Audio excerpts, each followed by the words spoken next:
गेल्या काही दिवसात दुसऱ्या वेळेला मातोश्रीत आलेले आहेत आणि एक गोष्ट नक्की की नातं जपण्यासाठी शिवसेना आणि मातोश्री प्रसिद्ध आहे.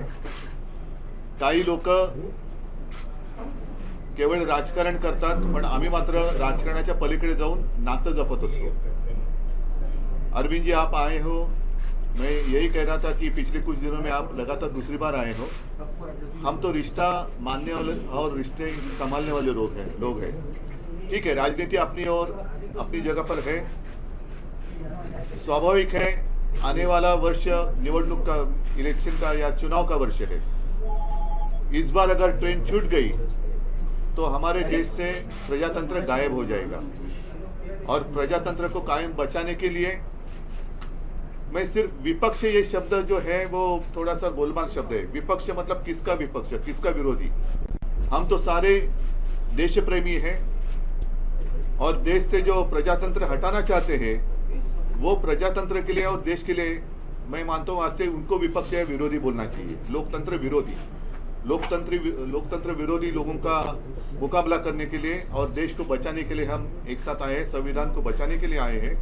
और जैसे अभी आपने देखा होगा पिछले कुछ दिनों में सर्वोच्च न्यायालय ने 2 निकाल दिए हैं. एक तो शिवसेना के बारे में है और दूसरा दिल्ली के बारे में, दिल्ली के विषय में. प्रजातंत्र में सबसे ज्यादा महत्व जो भी लोक प्रतिनिधि होते हैं उनका होना चाहिए. और आप मतलब अरविंद जी भी है और आप पार्टी भी है, सरकार भी दिल्ली की है. उनके मैं साइड से नहीं कहता कि, लेकिन उनके बारे में जो सर्वोच्च न्यायालय ने एक फैसला दिया है वो एक प्रजातंत्र के लिए आवश्यक था, लेकिन उसके खिलाफ केंद्र सरकार ने काय म्हणे त्याला वटहुकूम, अध्यादेश लाया. तो ये कौन सा जनतंत्र है? ये तो लोगों ने चुने हुए प्रतिनिधि है, अपने लोग हैं, अपना प्रतिनिधि उन्होंने चुना है, तो उनको कुछ अधिकार होने चाहिए कि नहीं होने चाहिए? तो फिर शायद ऐसे भी दिन आ जाएंगे कि राज्य में, स्टेट में इलेक्शन ही नहीं हो जाएंगे, सिर्फ केंद्र में इलेक्शन हो जाएंगे. वो भी इलेक्शन 2024 तक होने की संभावना है. उसके बाद जनता जो फैसला करेगी वो जनता, इसलिए हम उनको नींद से जगाने के लिए एक साथ आए हैं. बाकी की जो बातें हैं मैं अरविंद जी आपको कहूंगा कि आप विस्तार से कहें, नहीं तो मैं ये सारी बातें कह दूंगा तो आपको कहने के लिए कुछ बचेगा. सबसे पहले मैं आप सब लोगों को शुक्रिया अदा करता हूं आज यहाँ आने के लिए. मैं उद्धव जी का, उनके पूरे परिवार का और उनकी पार्टी का अपनी तरफ से, अपनी पार्टी की तरफ से और हमारी पूरी टीम की तरफ से, हम जो लोग आए हैं सबकी तरफ से तहे दिल से शुक्रिया अदा करता हूँ. इतना उन्होंने अब हमें अपने परिवार का हिस्सा बना लिया है. तो जैसा उन्होंने कहा, मैं भी उन्हें कहना चाहता हूँ कि हम भी रिश्ता निभाने वालों में हैं. आपके साथ रिश्ता बनाया है तो पूरी ज़िंदगी आपके साथ रिश्ता निभाएंगे, दोस्ती का रिश्ता. Thank you so much for receiving us so warmly.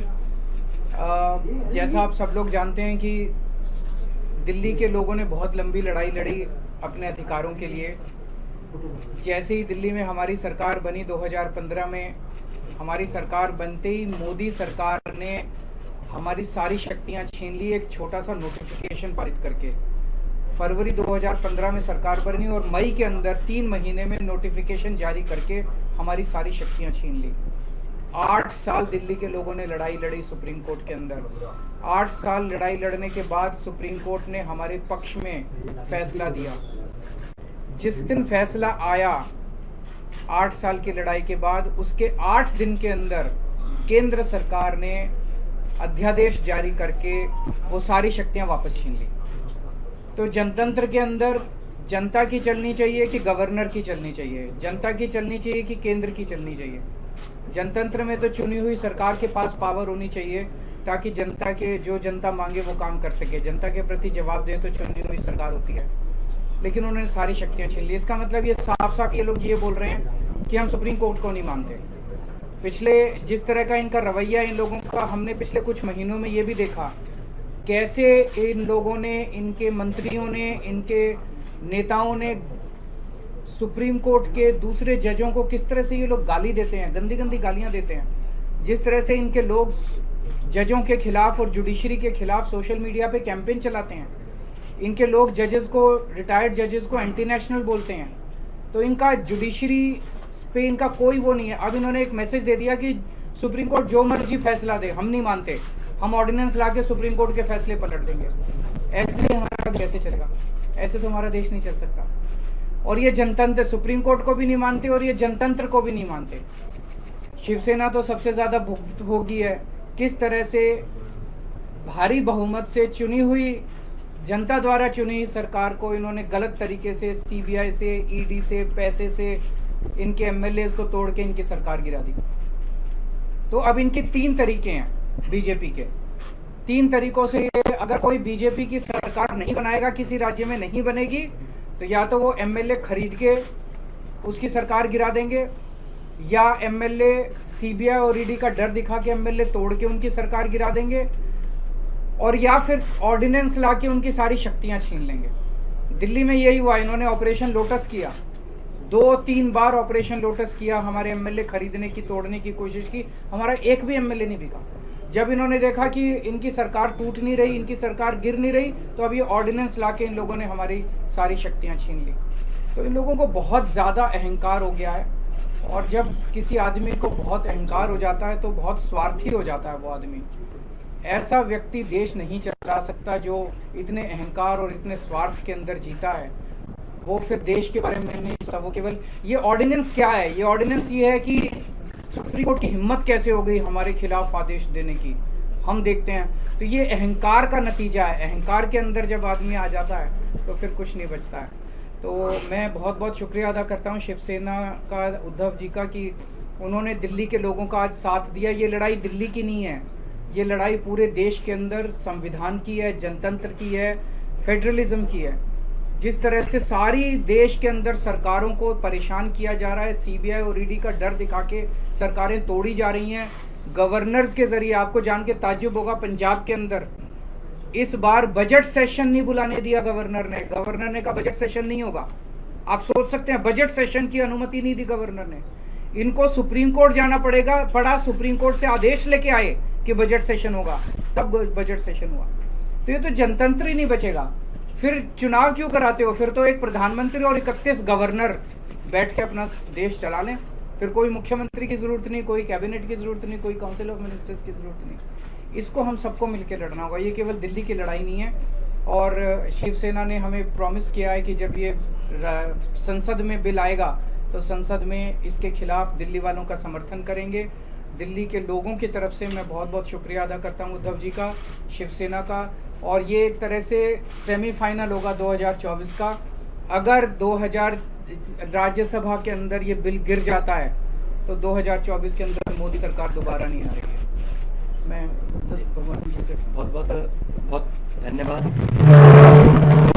Uddhav ji का, उनके सारे एमपी लोकसभा और राज्यसभा के मेरे साथी भी रहे, अरविंद जी, संजय राव जी, और मेरी पार्टी के प्रधान अरविंद केजरीवाल जी, और उद्धव जी ने पहले भी हम मातोश्री में आए थे और यहाँ के हमें घर जैसा माहौल मिलता है, तो उसके लिए मैं बहुत धन्यवाद करता हूँ, इतना मान सम्मान करते हैं। जैसा कि उद्धव जी ने और अरविंद जी ने बोला, लोकतंत्र खतरे में है और भारी खतरे में है।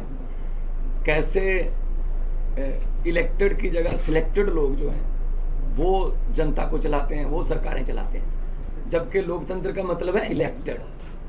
ये गवर्नर है सिलेक्टेड।